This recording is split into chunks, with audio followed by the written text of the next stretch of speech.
Welcome back to episode 7 of NBA by Jellyman, segment of Sports Tips by Jellyman. Today we're going to cover off week 6 review, team and player consistencies, deep dive into some team by team insights, and also cover off a bit of week 7 and previewing that. And moving forward with that, obviously a big week of NBA just gone, as they've all been. Obviously you had Thanksgiving, just a day off.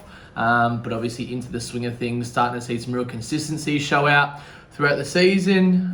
Some real insights also come to show for certain teams who can and can't defend, can and can't score. Certain players who have improved on the defensive side, improved offensively, and sort of moving forward. But we'll crack straight into it. So obviously topic 1, we've got the week 6 review, winners, losers, and also highlighting a couple of games, but mainly sort of the main player, the reason why that team sort of won throughout that game potentially. So Tuesday's games, we had the Cavs beat the Hawks, Donovan Mitchell 29 points. Pacers, they beat the Magic. TJ McConnell had 19 points and 10 assists, and obviously Halliburton would have had another 14 assists in that game. The Bulls beat the Celtics surprisingly. DeRozan had 28 points on the start to his big week ahead. The Bucks beat the Blazers. Giannis 37 points, also towards his big week ahead. Excuse the thunder. I'm actually on the Gold Coast as well, and there's a bit of wet weather around.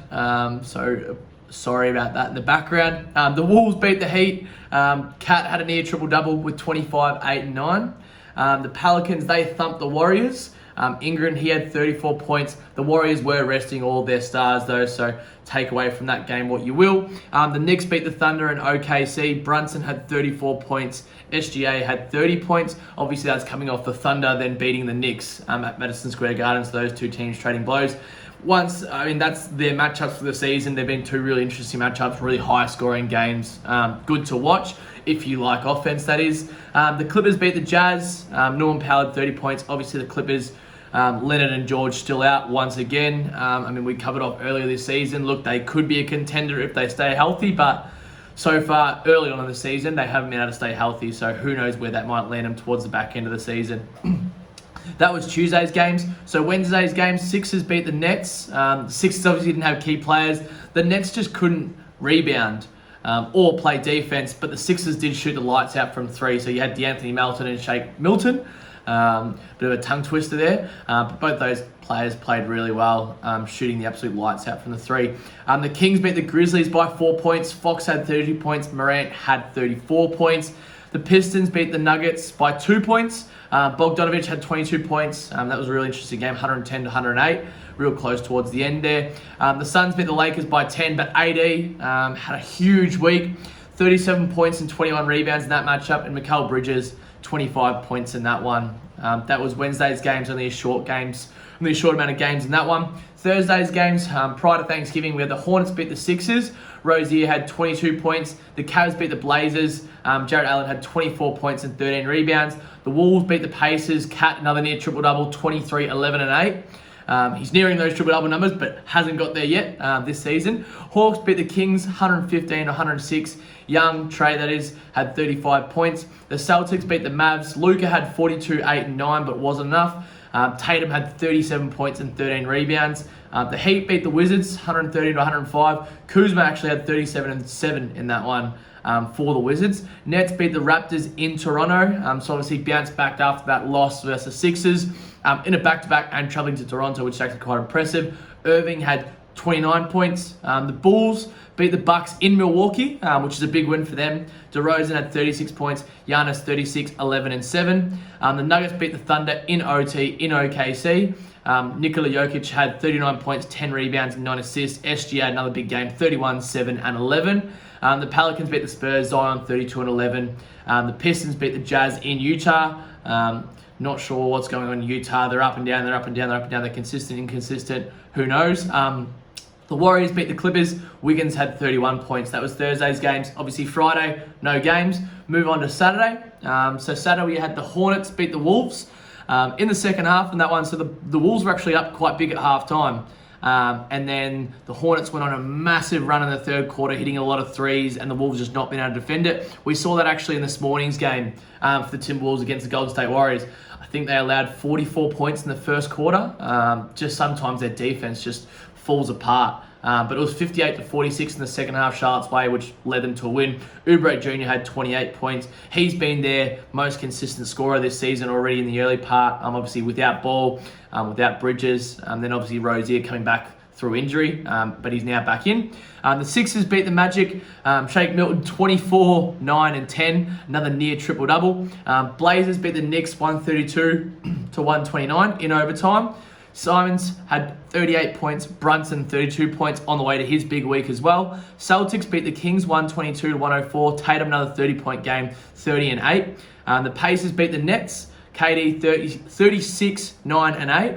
And Tyrese 21 and 15 assists. Heat beat the Wizards again. Bam 38 and 12 points. The Wizards, bit of touch on them quickly is them against big man. You got KP down low, who isn't a great one-on-one defender, just has length at the basket, but it seems any good big man is able to take it to him. There's quite a lot of teams like that at the moment. Pistons are another one that big men can take it against them.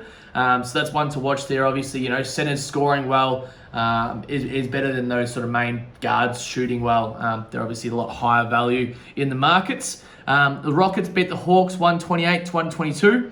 The Hawks were up big. Young and Murray was starting talking some bit of dribble to the other team. They had 44 and 39, so fair enough for them to talk dribble, but they lost. So obviously there was a few videos popping up of Murray patting someone on the head, bit of push, bit of shove, bit of acting by Green. So that's quite an interesting matchup there. I'm not 100% sure if they're going to play off again this season, but if they do play off again this season, that'll be one to watch. The Grizzlies beat the Pelicans, so they smashed them early, 132-111. Durant had 23 and 11. The Bucks beat the Cavs. Giannis another 38 points, so another big game for him. The Thunder beat the Bulls. SGA had 30, DeRozan had 30. The Lakers beat the Spurs. Davis another big game, 25 points and 15 rebounds. Suns beat the Pistons. Ayton 28 points and 12 rebounds. First of his two big games across the last week. The Warriors beat the Jazz. Curry had 33 points.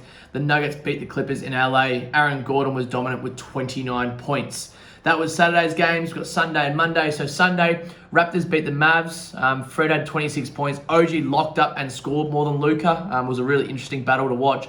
The Mavs away from home just don't have that same defensive grit and intensity. Watching the game against Milwaukee today, that was the case as well. Rockets beat the Thunder. So Sengun, I think that's how you say it, 21 points, 19 rebounds and 7 assists. Obviously, he's a big follower and lover of Jokic, so especially watch his numbers when he is playing. They could be very similar to that European-type basketball that Jokic plays. Lakers beat the Spurs. James had 39 points and 11 rebounds, like a fine wine. Suns, they beat the Jazz. Ayton, another big game, as mentioned, 29 points and 21 rebounds. That's Sunday's games. Monday's games, so today's games, obviously shooting this on a Monday night. Nets beat the Blazers. Katie had 31. Warriors beat the Wolves. Draymond Green, 19 points and 11 assists. Clippers beat the Pacers. Zubac, 31 points, 29 rebounds and 3 blocks. He actually fouled out with 1 rebound to get, I think there was a stat that popped up. He would have been the 3rd player in the last 40 years to have a 30 and 30 game. Quite impressive there. The Heat beat the Hawks. Bam, 32 points. Another big man against the Hawks, scoring well when Capella doesn't play. That's a big worry for them. Celtics beat the Wizards. Brown had 36 points. Obviously, Tatum was rested, didn't play. The Cavaliers beat the Pistons. A lot of injuries for both those sides. Mitchell had 32 points. The Grizzlies beat the Knicks. Jar had a triple-double, 27 points, 10 rebounds, and 14 assists. The Sixers beat the Magic. Milton, another impressive game, 29 points and 7 assists. The Bucks beat the Mavs. Giannis, 30 points and 11 rebounds. That is week 6 wrapping up. So quite an interesting week. We're starting to see some real consistencies come out in players scoring. Obviously a lot of 25 plus point games, a lot of 30 plus point games, a lot of assists running around for specific teams, and a lot of points being scored. But topic 2, player and team consistencies - insights. As always, we'll have these in the show notes as well, so you can copy and paste them, do whatever you need to do with them. So touching on to the Atlanta Hawks, player consistencies there. They've had quite an up and down week. They've actually lost 3 of their last 4 games, and they haven't won a back-to-back game since earlier this month on the 8th or 11th. So that's about 25 days ago, or 20 days ago, was their last back-to-back game they won. Within that, they've had about 10 games played, so they haven't been able to win back-to-back games. Trae Young, 25-plus points in 5 of his last 6 games. Had 22 points and 14 assists last game, but real consistent at the offensive end, as we know, and his usage rate's actually the 5th highest in the league, up there with Giannis, Luka, everyone, Embiid, all those guys at that top end and echelon of the league. Boston Celtics, so player consistencies. Tatum's had 28-plus points in 7 of his last 10 games, and then 7-plus rebounds in his last 8 games. Jaylen Brown, 25-plus points in his last 5 games. Marcus Smart, 7-plus assists in 5 of his last 6 games. Then team consistency for them, and we'll actually touch on this in our sort of deep dive with them. 225-plus total points in their last 10 games, so total points over. Celtics have won 12 of their last 13 games, and then 8 of their last 9 wins actually by 8-plus points. So we'll deep dive into that a bit further in the next segment, but obviously Boston's super good and super impressive at the moment. The Brooklyn Nets, so their player consistency is 26-plus points in 19 of 21 of his games. That's Durant, so KD. And then KD also 5-plus rebounds and 5-plus assists in his last 5 games. Kyrie, since coming back, 20-plus points in his last 4 games. And then team consistencies for the Nets, they've won their last 3 wins all by 12-plus points, and their last 4 losses all by 9-plus points. So what does that mean? When they lose well. When they win well. There's no in the middle with them at the moment, at least anyway. It seemed like against the Pacers the other night, they just shut down when they got about sort of 6-7 points behind with about 2 minutes left. And then they just go into shooting 3-ball mode and hoping it sticks. Or one-on-one mode, not really passing the ball around. The Hornets, so player consistency there. Kelly Oubre Jr., as we mentioned, he's their second or main scorer, but second best scorer at the moment behind Rozier. 16-plus points in 16 of his last 18 games. And then Rozier, 22-plus points in 3 of his last 4 games. And 5-plus assists in his last 5 games. So that's for the Hornets. The Bulls, DeRozan has hit a bit of a hot streak across the last few games. 28-plus points in his last 5 games. 4-plus rebounds also in his last 5 games as well. Nikola Vucevic, 10-plus rebounds in 4 of his last 5 games. And then Levine hasn't been scoring consistently, obviously was benched in that, I think, Timberwolves game the other day. But he's had 5-plus assists in 4 of his last 5 games. Obviously, the Bulls don't play with that natural point guard. They've always got a lot of guards or small type forwards. So a lot of the ball goes through Levine when he is out there. The Cavs, Mitchell, 29-plus points in 5 of his last 6 games. Mobley, 8-plus rebounds in 8 of his last 9 games. Obviously, Allen's in and out at the moment, so Mobley's obviously racking up those boards. Darius Garland, 20-plus points in 7 of his last 8 games. And then 7-plus assists in 10 of his last 13 games. So team consistencies for the Cavs, they've won 5 of their last 6 games, and 12 of the Cavs' 13 wins this season have been by 8-plus points. So their line looks good, but we'll also deep dive into them in the next segment as well. The Dallas Mavericks, they've actually lost their last 4 games. Terrible on the road, as we sort of touched on. But Luka, 8-plus assists in his last 5 games. Dinwiddie, 15-plus points in 8 of his last 10 games. And it was interesting watching Luka on the back-to-back. He did look tired after OG defended him and Nick Nurse doubled him. Just consistently making other players in the team hit shots, which they couldn't up in Toronto. So it'd be interesting to see if other teams use that same method. Obviously, sort of doubling up Luka, making him make the pass, but then the next player rolls across, and then they had to flick it to the corner. So it wasn't even Luka getting the assists. It was like dish. And then corner 3 being wide open. It was just a matter of making those shots, and Dallas couldn't make those shots, but they had wide open looks. So it'll be interesting to see if any other teams implement that strategy going forward. The Golden State Warriors, Curry, 5-plus rebounds in his last 8 games. So getting on the boards as well as obviously scoring and assisting.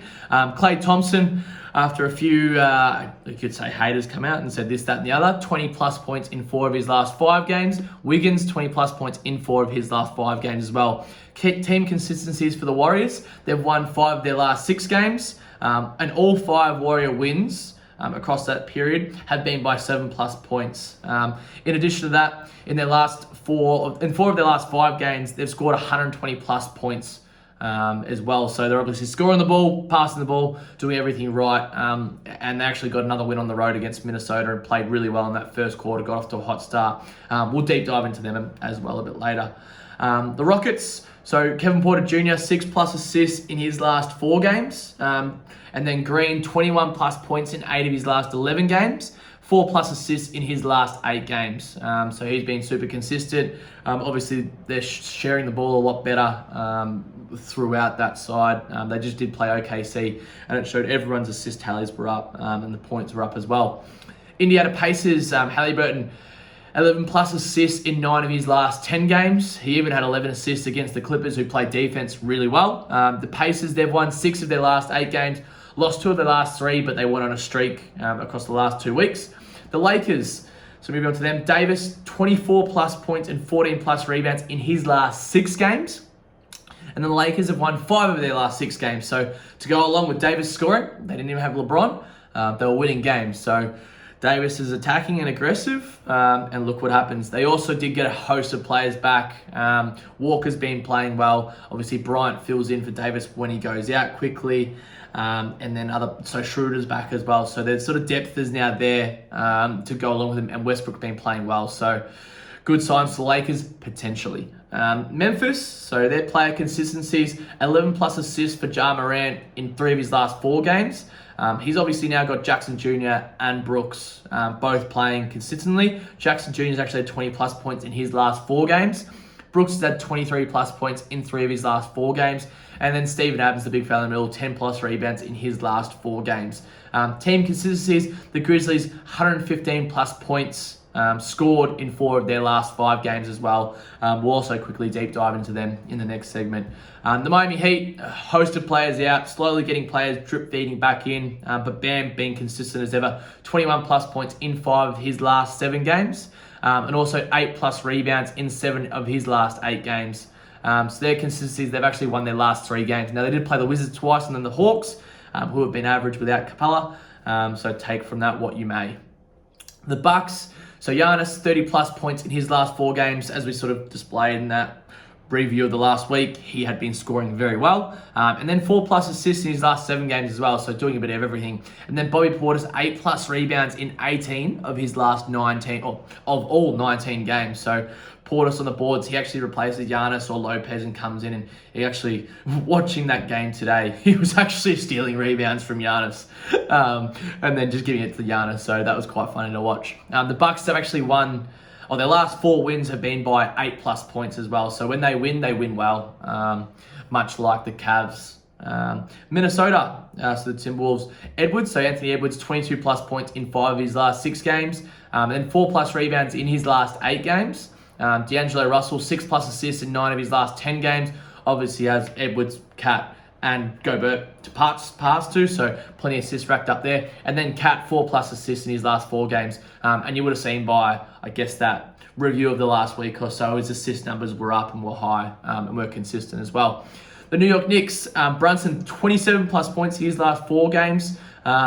And he's a good one to watch if it's a close game or to the back end of the game. He just takes over. Usually he plays that Ja Morant-like role. Like he might only have 14, 15 points 3 quarters through. Then coming to the 4th, he's any chance to score 12 to 16 points in that 4th term in that last period because he just takes over. RJ Barrett, 18+ points in 4 of his last 5 games. Team consistencies for the Knicks. Much like I think it was 2 seasons ago or maybe even 2 seasons or 3 seasons ago, the Knicks had a lot of very, very close games they were losing. They've actually lost 4 of their last 5 games, and a couple of them have been really tight as well. But it's defense for them. They've allowed 111+ points in 15 of 20 games this season. So 75% of games, they're giving up 110+ points. So that's not going to win you games of basketball, especially for New York and a Tom Thibodeau coach team where they rely on defense. Now, they are scoring as well, but that's just not going to get it done in the NBA and make them into the playoffs this year. OKC, SGA, 30+ points in 7 of his last 8 games. And then OKC, another team allowing 118+ points in their last 8 games. So a lot of points allowed there, and we'll deep dive into that a bit later as well. The Orlando Magic, Franz Wagner, 17 plus points in his last 13 games. And the Phoenix Suns, so obviously Chris Paul's still out. He sometimes get listed day to day and then they just hold him out. So I don't know if that's a tactic to play with the other team's mind, or he's actually ready to go and then he does shoot around and he's like, oh, I'm still a bit iffy. But anyway, Booker, 25 plus points in 5 of his last 7 games, 5 plus rebounds in 6 of his last 8 games. And then while Paul's been out pretty much, 5 plus assists in 9 of his last 10 games. Ayton, 10 plus rebounds in his last 5 games. And then Mikal Bridges, 15 plus points in 5 of his last 7 games. The consistencies, they've won their last 4 games, so obviously pretty impressive, while Chris Paul has been out as well. The 76ers, obviously a host of injuries at the moment, but Harris, while he's been in, 20 plus points in 3 of his last 4 games. Also take a look into Shake Milton. We might provide a bit of stats on that one next time the Sixers play, as well as DeAnthony Melton, but just got to see some more consistency there from the Sixers, and if Milton's actually listed on the, I guess, markets. The Blazers, Simon's 23 plus points in 10 of his last 13 games. And then Jeremy Grant, 20 plus points in 7 of his last 10 games.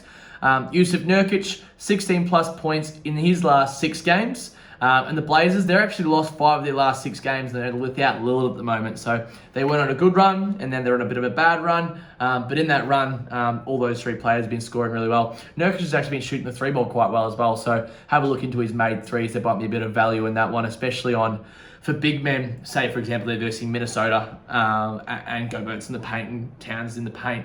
Nurkic is going to have that opportunity to shoot open threes. So that's something to watch, where the big men stay in the paint and Nurkic can drain those 3 balls.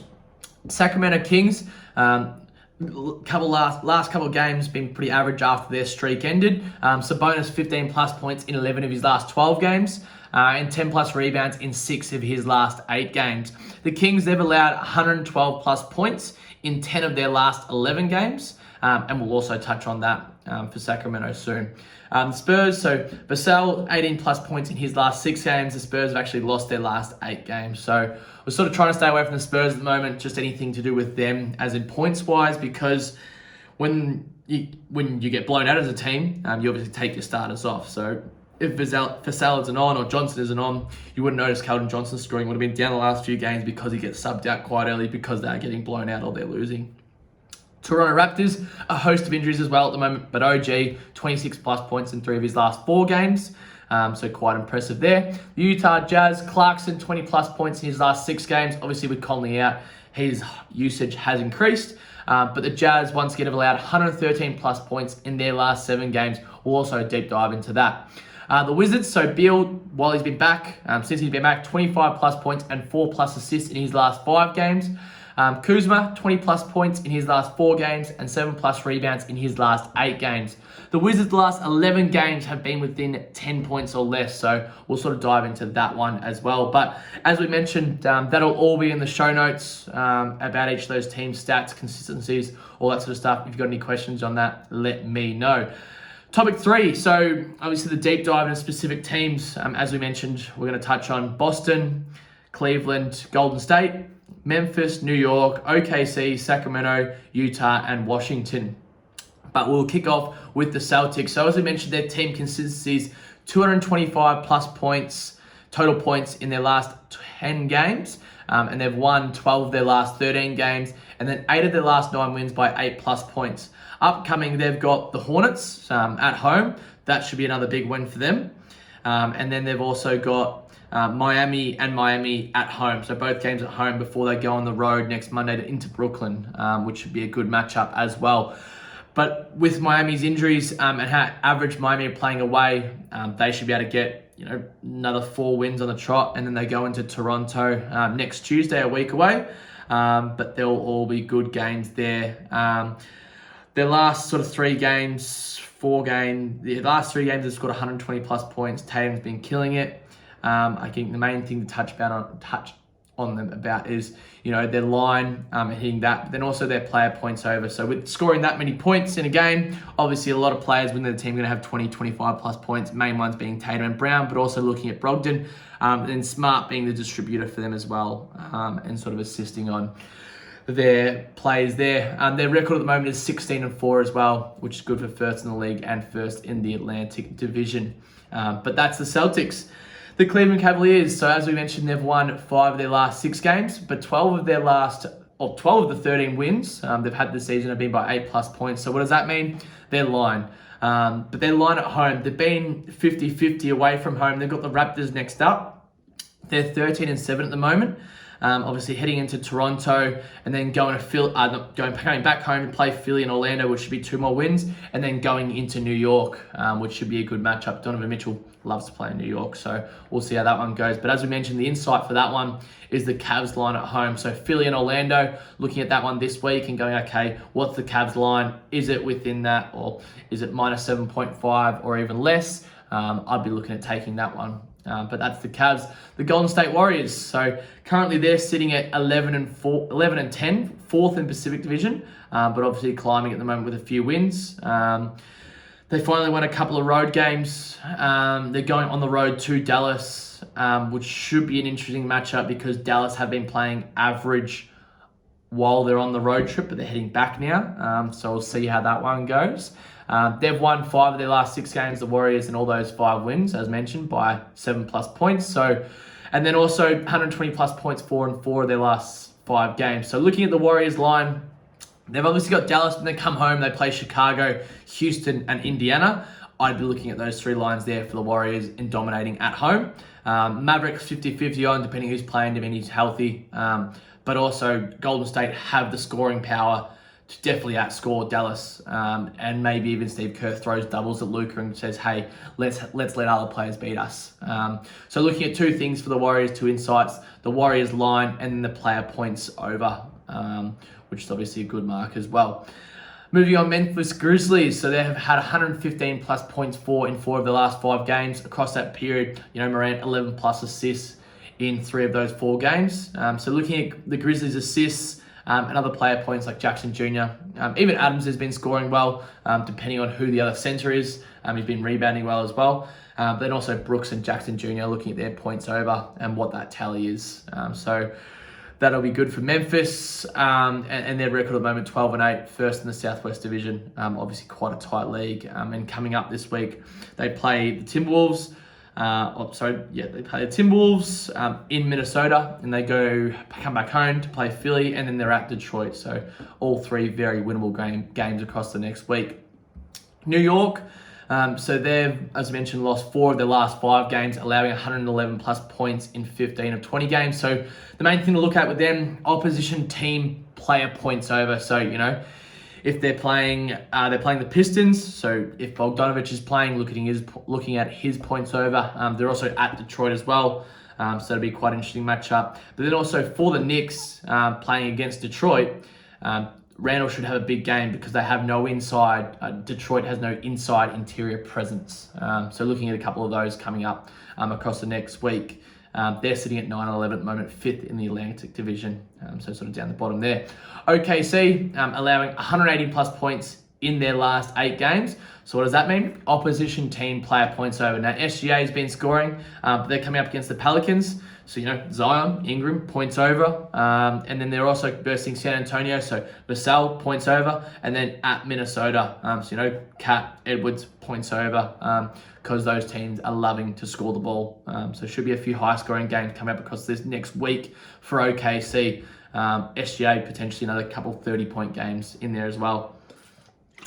The Kings, they've allowed 112+ points in 10 of their last 11 games. What does that mean? Opposition team player points over. Now, both their bench unit and starting unit struggle to defend. So whatever unit it is, and whatever unit's coming in, each of those units can score the ball, but they also can get scored on. So they're playing the Suns at home this week, which will be an interesting matchup. But watch Booker go for a good amount of points, Ayton go for a good amount of points. maybe Sabonis gets into foul trouble. We'll see them two go at each other. Then they play Indiana, and then they actually go to LA to versus the Clippers. So that'll be an interesting matchup there because, LA is all about defense. Look for the Pacers and Phoenix game both to be high-scoring games, though. That's the Kings. The Jazz, so they're another team that's allowing a lot of points, 113 plus points in their last 7 games. So obviously opposition team player points over. They've got the Bulls coming up. DeRozan, 28 plus points across his last 5 games. I'd be looking into that one for the Bulls. And then they also got LA, Indiana, Portland. So, LA, I'd be 50-50 on that just because they've had a lot of ins and outs. But Indiana, I'd be looking at, Halliburton, Hield, Turner, points over, or Halliburton probably assists over. And then Portland, Jeremy Grant coming to there. Then they also versus Golden State. So they've got 6 home games. A lot of points maybe scored in those home games. Clarkson, 20 plus points in his last 6 games. He'll score a lot of points as well across that period. Is what we're presuming. But that's the Jazz. Last but not least, for this segment, the Washington Wizards. Their last 11 games have been within 10 points or less. So, it's an opposite to an insight because it's not really picking anyone, but neither of the teams' lines because Washington like to have those close games. Even we saw today against the Celtics, I think the line was set at minus 7.5. Now the Celtics covered it, but they were up by maybe 15, 16 points, and then Washington with the 3-ball through players like Barton Morris, Kispert, all got it back into the game, and I think it ended up being about 9 points. So it's an interesting watch there with the Wizards because they're 10-10 at the moment, so they're sitting right in the middle. They play the Timberwolves coming up tomorrow. That should be an interesting matchup, but yeah, neither of those teams I'd be picking lines, especially because Washington's at home as well. Sometimes at home they like to play defense, sometimes they don't. They're coming off a road trip as well from Miami, Boston. So we'll see how they come back and what sort of form they come back in. But that is topic 3. So obviously this segment where we cover off, deep dive into that. We won't exactly include that segment in the show notes, but yeah, feel free to sort of provide any recommendations on what your thoughts are across the last week of basketball and upcoming week. Topic 4, we've got the week 7 preview. So Tuesday, and we'll jump through this in the next segment as well, where we go through Tuesday's head-to-head lines and totals discussion. But we've got our highlighted games for the upcoming week. So Tuesday, the Wolves at the Wizards, which we just covered off. The Cavs going into the Raptors. Now, a lot of injuries in those games, so we'll have to look up on Roto World. So we like to look up on Roto World NBA daily lineups. Tells us a lot about what we need to know. ESPN's good, but doesn't update as quick as what Roto World does. So there's a quick insight for you there. Suns at the Kings. That'll be an interesting matchup because, the Kings have been playing well. They're sort of a dark horse in that race in the West at the moment, and they've sort of proven that, through Fox and Sabonis, they can run that team. And then the Pacers at the Lakers. So the Lakers have been in good form. AD should be hopefully healthy. And then you got, Turner and AD playing off against each other, which is quite interesting. Then LeBron loves playing against Indiana, especially being at home.